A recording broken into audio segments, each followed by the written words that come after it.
In today's video, I am going to tell you the effective way of building your wealth while doing a 9 to 5 job. So let's go. 9 to 5 jobs are a bit underrated nowadays, but in today's video, I am going to tell you the salary management 101, जिसको use करने के बाद आपके पास भी पैसा ही पैसा होगा. Being financially stable majorly contains two components. First is the earning money and the second is to managing the money in the right way. As a 9 to 5 worker, it doesn't matter कि आप कितना ज़्यादा या कम earn कर रहे हो. It's all about the way you are actually managing your salary. Managing your salary would require an adequate spending habit, investment and saving. These strategic steps will definitely help you in managing your salary in the most effective way. Salary manage करने से पहले you must ask yourself few questions. First of all, how much do you actually earn? How much should I spend from my salary? How can I manage my monthly salary? These questions will help you figure out few questions जो शायद आपने कभी खुद से नहीं पूछे, and self assessment is the best way of managing things. Now let's talk about the steps to manage your salary. Step 1, build a feasible monthly budget for yourself. Budgeting एक बहुत अच्छा तरीका है to analyse your spendings and your expenses. So budgeting is really important step. Budgeting के अंदर आप लोग एक एस्टिमेट रख सकते हो कि आपको कितना खर्चा करना है and it should be according to your salary. आपको बजट करना है, आपको एनालाइज करना है कि जो आपकी सैलरी है उसके अंदर से आपकी क्या नीड्स हैं, क्या वांट्स है और उसके बाद आपके पास कितना पैसा बनता है. Step 2 is to track your salary. It is really important to track your salary कि आप डे टू डे बेसिस के अंदर कहाँ पे पैसा खर्च कर रहे हैं. आपका सैलरी आते ही यू स्टार्ट स्पेंडिंग इन. और बहुत बार ऐसा होता है क्योंकि हमारे हाथ में अभी इस time starting of the month में पैसा है तो हम लोग बहुत सी अननेसेसरी चीज़ें खरीद लेते हैं जिसको हम बाद में रिग्रेट करते हैं. So it is really important कि आप ट्रैक करें मंथली अपनी स्पेंडिंग्स को, सो डैट नेक्स्ट मंथ आपको एक ट्रैक मिल सके कि एक्चुअली में आपका मैक्सिमम पोर्शन जा कहाँ पे रहा है उस सैलरी का. Third step is to build your saving. Saving एक बहुत ही इंपॉर्टेंट पार्ट है फॉर एवरी पर्सन.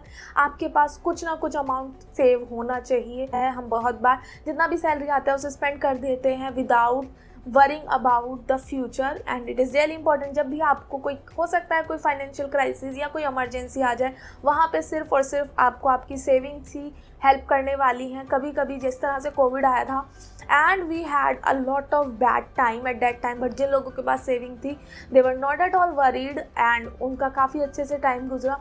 तो हर किसी इंसान के पास सेविंग होना चाहिए.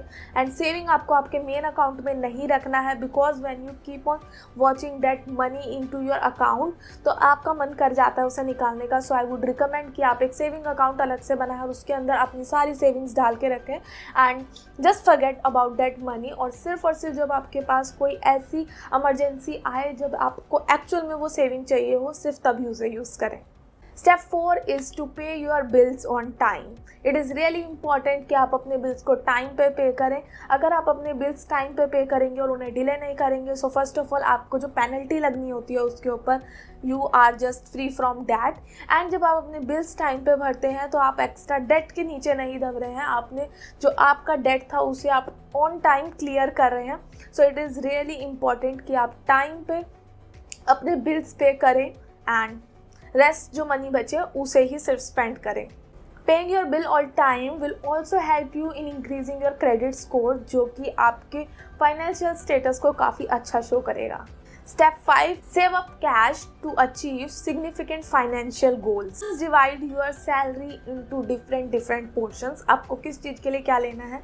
If you are planning to buy a car, so start saving the cash for it. It doesn't mean कि आपके पास अभी वो पैसा नहीं है और आप उसे डेट में ले रहे हैं. This is not at all a good idea. अगर आपको कोई चीज़ चाहिए, start saving that cash into your account, and जब आपके पास वो पैसा इकट्ठा हो जाए then only use that money to earn or to get the luxury for yourself. Step 6 is to create an investment strategy. यहाँ पे मैं यूज़ करती हूँ 5-3-2 रूल. जो आपकी सैलरी है उसमें से 5% आप यूज़ करोगे ऑन योर नीड्स, जिसकी स्कूलिंग है बच्चों की, आपका ट्रांसपोर्टेशन है, आपके बिल्स हैं, आपका फूड है, एवरीथिंग लाइक दैट जो आपका आएगा नीड्स के अंदर, जिसके बिना आप सर्वाइव नहीं कर सकते हो इवेंचुअली. नेक्स्ट आता है 30% ऑफ योर इनकम जो कि आप यूज़ करेंगे वॉन्ट्स के ऊपर.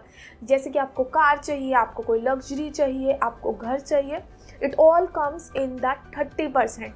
और अगर आपके पास अभी नहीं है so you just have to save that money और फिर आप उसको आगे के लिए, मतलब कि आपका घर 1 करोड़ का चाहिए, तो आप उसी अमाउंट का सेव करते रहेंगे आपकी सैलरी में से 30% हर मंथ, और फिर आप उस गोल के ऊपर आगे बढ़ेंगे। नेक्स्ट है 20% जो कि आप इन्वेस्ट करेंगे, जैसे कि हो सकता है आपको किसी म्यूचुअल फंड्स में इन्वेस्ट करना है, आपको स्टॉक्स में इन्वेस्ट करना है, आपको गोल्ड में इन्वेस्ट करना है। It's totally up to you कि आप कहाँ पे इन्वेस्ट करना चाहेंगे, बट आपको आपकी सैलरी का 20% इन्वेस्ट करना है। Step 7, cut down on recurring charges.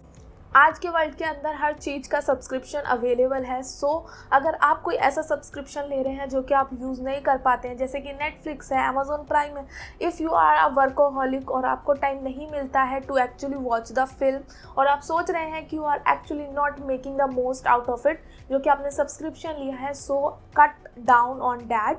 और आप कोशिश करें कि आप जो ऐसे सब्सक्रिप्शंस ले रहे हैं जिनका एक्चुअली में आपकी लाइफ के अंदर कोई ज़्यादा इम्पैक्ट नहीं पड़ रहा है या आप उसको यूजफुली यूज़ नहीं कर पा रहे हैं, सो जस्ट कट डाउन दो subscription. Path to build a successful financial life depends on your perspective of viewing your money. So I hope आज का वीडियो आपको समझ आया होगा। I hope it will help you out in some way, and don't forget to like, share, subscribe to this channel and do follow for more such content.